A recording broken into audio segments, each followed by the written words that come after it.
Chers frères et sœurs, bonjour. Comme chaque jour, j'essaye de développer une thématique pour vous soutenir là où vous êtes dans cette situation difficile. Gardez le moral, ayez le moral fort, la spiritualité du mental.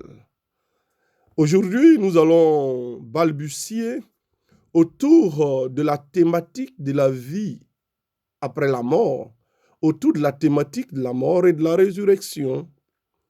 Vous savez, aujourd'hui, quand on parle de la mort, on pense qu'on parle de l'angoisse, on est de la tristesse, non? Pour nous chrétiens, la mort est comprise à partir de l'événement christique, de l'événement pascal, la mort et la résurrection de Jésus. Vous savez, dans l'Ancien Testament, il y a ce qu'on appelle la théologie de la rétribution terrestre. Depuis les 5 premiers livres de la Bible, le Pentateuque ou la Torah, le livre des prophètes,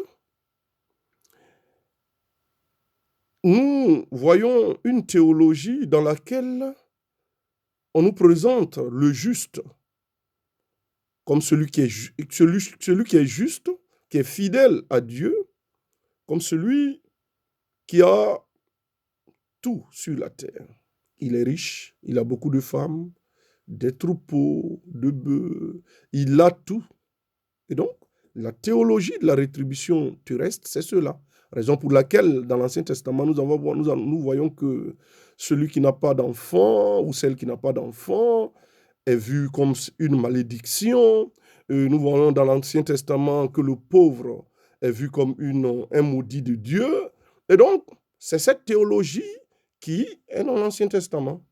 C'est à partir du livre de Job que la question va commencer à se poser. Job, riche, juste, fidèle à Yahvé, perd tout.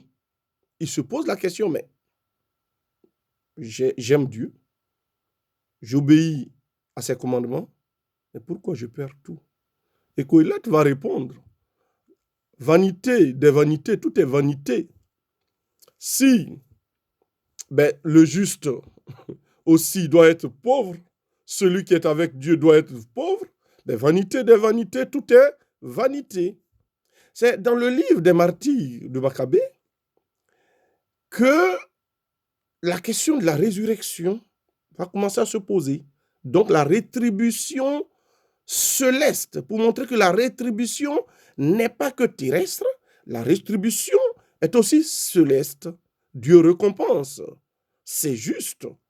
Après la mort, et nous voyons cela aussi dans le livre de Daniel un peu, c'est l'ouverture. Et dans la nouvelle alliance avec Jésus-Christ, il ressuscite Lazare, lui-même, il sort victorieux de la tombe et il ouvre une autre vision eschatologique, une autre conception de la vie après la mort.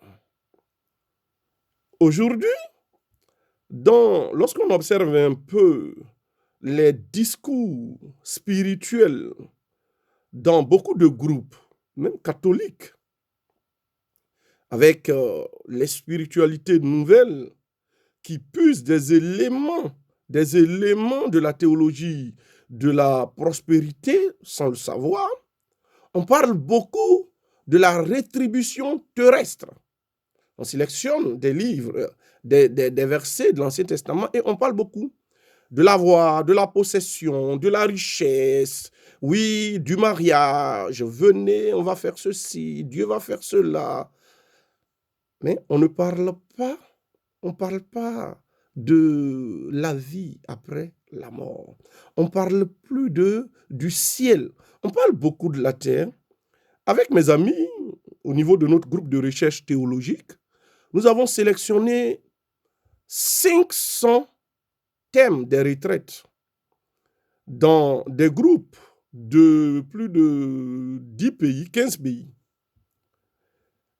Dans les 500 thèmes de retraite de 2018 à 2020, aucun thème ne parle de ce pilier de notre christianisme, la vie après la mort.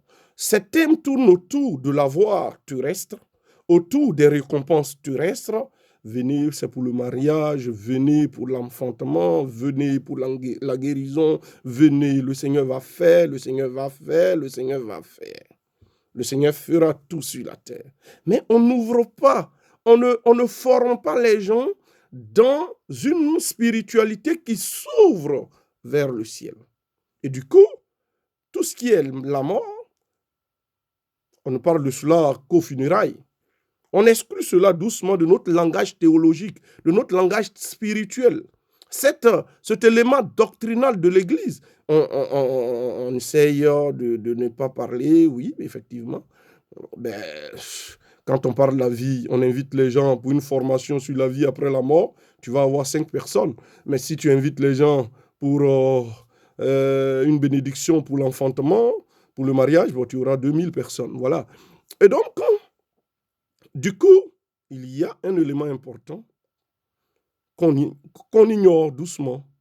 On enlève cela dans notre langage.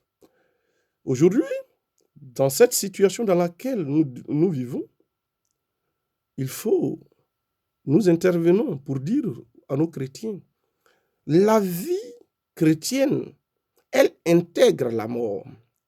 Parce qu'il y a une vie après la mort.